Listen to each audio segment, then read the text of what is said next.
నెల్లూరు జిల్లా కావలిలో ఈ నెల 27-28 తేదీల్లో మంగళగిరిలో జరగనున్న డిజిటల్ మహానాడును విజయవంతం చేయాలని ఎమ్మెల్యే దగ్గుమాటి వెంకటకృష్ణారెడ్డి పార్టీ శ్రేణులకు పిలుపునిచ్చారు. క్లస్టర్ ఇన్ఛార్జీలు, నాయకులతో నిర్వహించిన సమీక్షలో కార్యక్రమ ఏర్పాట్లు, ఎల్ఈడీ స్క్రీన్ల ద్వారా ప్రత్యక్ష ప్రసారం వంటి అంశాలపై చర్చించారు. ప్రతి కార్యకర్త పాల్గొని కార్యక్రమాన్ని విజయవంతం చేయాలని ఆయన సూచించారు.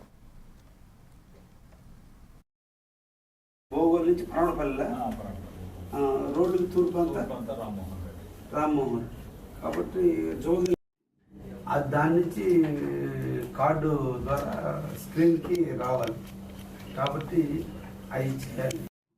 అదేవిధంగా కూడా మనం చేయాలి. అవన్నీ ఇప్పుడు మీరు తీసుకోవాలి. క్లస్టర్ వాళ్ళు చూసి ప్రతి ప్రోగ్రామ్కి రూట్ మ్యాప్ వేసుకొని తిరుగుతూ ఉంటారు. ఎమ్మెల్యేలు కూడా ఇక్కడే కాబట్టి 12 ఇప్పుడు అల్లూరులో పార్టీ కార్యాలయం ఉంది కాబట్టి ఒకటి కార్యాలయం ఒకటి